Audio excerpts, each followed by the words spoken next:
Kemudian ini saya nyambung Pak Sis lagi. Ya. Ada sedikit tambahan tadi, kenapa sih Allah membuat pengadilan di akhirat? Ya artinya begini Pak Sis. Seorang muslim yang meyakini nanti akan ada pengadilan di akhirat yang seadil-adilnya. Ketika dia hidup di dunia, dia tidak pernah mendapatkan keadilan. Keadilan pendidikan, keadilan ekonomi, keadilan politis, semua diberangus oleh kepala negara yang sangat diktator ya di negara-negara, nggak usah sebutin lagi ya. Pokoknya makan saja susah, bikin rumah saja susah, sekolah anak berobat, istrinya sakit sampai mati nggak bisa berobat. Ya Allah, di mana keadilan? Ini kalau orang tidak yakin ada pengadilan nanti, akan mudah putus asa, beli tambang, gantung diri, utangnya 3 miliar nggak lunas, bisa diselah semuanya itu, ya kan? Bisa minum racun, bisa berantakan rumah tangganya karena putus asa, sakit hati, dizalimi oleh pemerintah, oleh negara, oleh teman, oleh semuanya itu, betul nggak? Sakit sekali. Akan putus asa. Orang Islam yang yakin ada pengadilan, Allah Maha luar biasa. Minimal dia akan bisa bertahan. Oke, di dunia aku mazlum di Cina. Tapi aku yakin nanti di akhirat ada pengadilan Allah yang seadil-adilnya. Artinya masih ada harapan. Memberikan harapan. Dan harapan itu penting dalam kehidupan. Orang sakit, ketika sudah tidak hilang harapan sembuh, semakin parah. Silakan nanya. Tapi ketika dia masih berharap akan sembuh, itu bisa sembuh loh. Ya, makanya dokter itu bukan yang ngasih obat yang penting, tapi juga memberikan sugesti kepada pasiennya supaya dia jangan kehilangan harapan. Jadi nggak boleh dokter menceritakan bahaya penyakit yang diidapnya, Pak, udah nggak bakal lama lagi, bakal mati ya, cepat mati nantinya. Iya, dokter juga bilang ke pasien itu, ya apa sih Pak, kanker ya Kang Pak, kata dokternya, di alam dunia ribuan orang kanker sembuh kok, kenapa nggak sembuh? Asal Bapak yang rajin minum obatnya, ya berdoa sama Allah, minum obatnya, kan segar. Ini ada pasien suruh pulang, Pak pulang aja, percuma sudah nggak ada harapan hidup lagi, buang-buang duit aja, ya mati. Gitu. Nah, Allah itu makanya, tetapi nanti bukan hanya sekedar janji kosong, dan nanti akan dibuktikan oleh Allah, diadili. Proses keadilan itu penting sekali. Ya Allah, betapa bahagianya orang dalam kasus perdata, kasus pidana, ketika ketok palu dan dia yakin inilah putusan yang paling adil. Itulah detik-detik yang sangat membahagiakan seseorang. Iya. Tapi sakitnya hati gitu, ketok palu merasa dizalimi. Ya Allah ya Rabbi, kayak apa rasanya? Ya sekalipun saya belum pernah diketok palu oleh hakim ya. Tapi saya bisa berimajinasi kayak apa bahagianya orang ketika mendapatkan keadilan. Dan betapa sakit hatinya ketika dia diperlakukan tidak adil. Dan Allah menjanjikan Allah Maha Adil dan nanti akan dibuktikan keadilan Tuhan di hari akhirat. Sampai gambaran saya tidak sekedar mengatakan gambaran imajinasi ya. Ketika yang menjadi saksi adalah tangannya sendiri, kakinya yang berbicara dan sebagainya, itu untuk membuktikan keadilan yang tidak ada kepalsuan sedikit pun. Wa tukallimuna aydihim wa tashhadu arjuluhum bima kanu yaksibun. Ya, bayangkan sampai kulit-kulit kita sendiri itu bersaksi, wa tashhadu alaihim wa tashhadu juluduhum, dan kulit mereka menyaksikan. Memang kata kulitnya, ya Tuhan, tanganku pernah pegang bokong cewek gitu sambil diremas-remas dan sebagainya. Kaki saya pernah menendang orang, semuanya. Al-yawma nakhtimu ala afwahihim, mulut mereka tak kunci semuanya itu. Wa tukallimuna aydihim, dan tangan mereka yang berbicara. Wa tashhadu arjuluhum, dan kaki mereka menjadi saksi. Bima kanu yaf'alun, bima kanu yaf'alun, apa yang mereka lakukan. Artinya seadil-adilnya.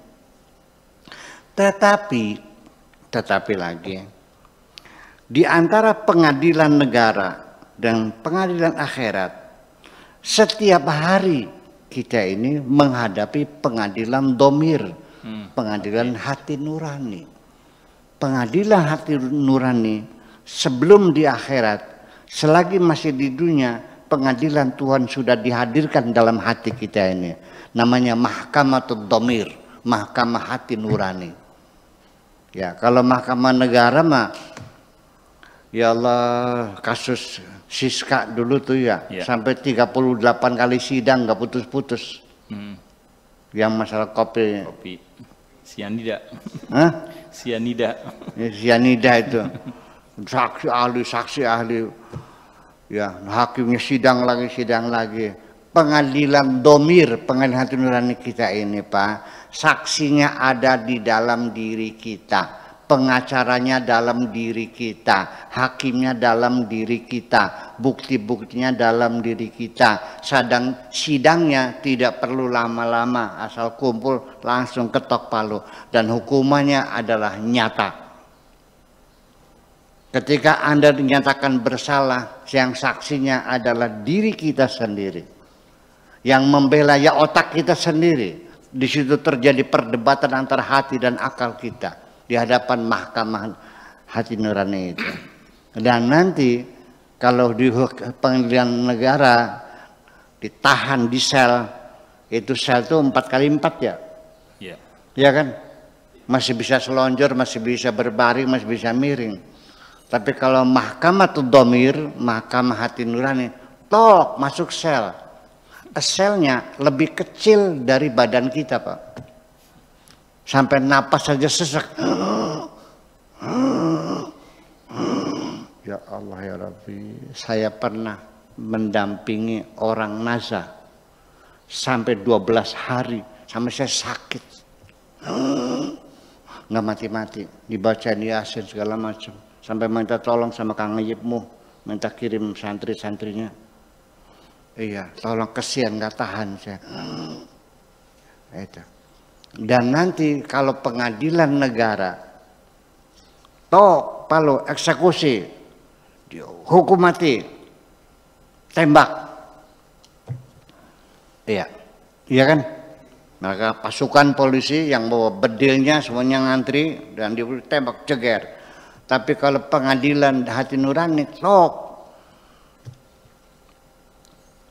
dihukum mati, tembak, tahu Pak? Dia cari pistol sendiri, nyewa dari temannya pistolnya. Terus yang melakukan di kepalanya siapa?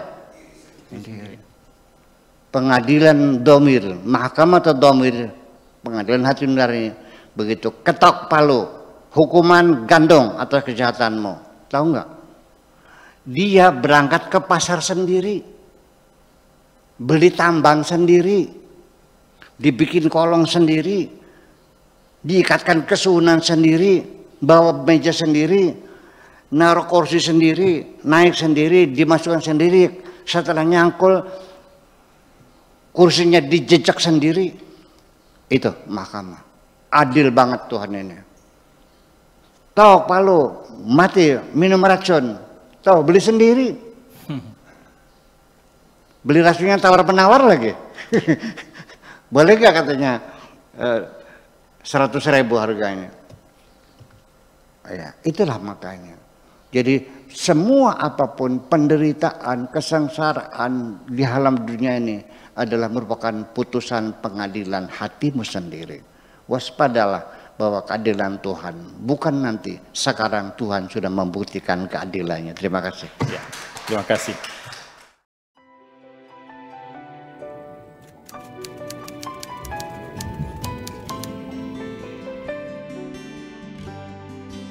Aku hanya ingin berbagi kebahagiaan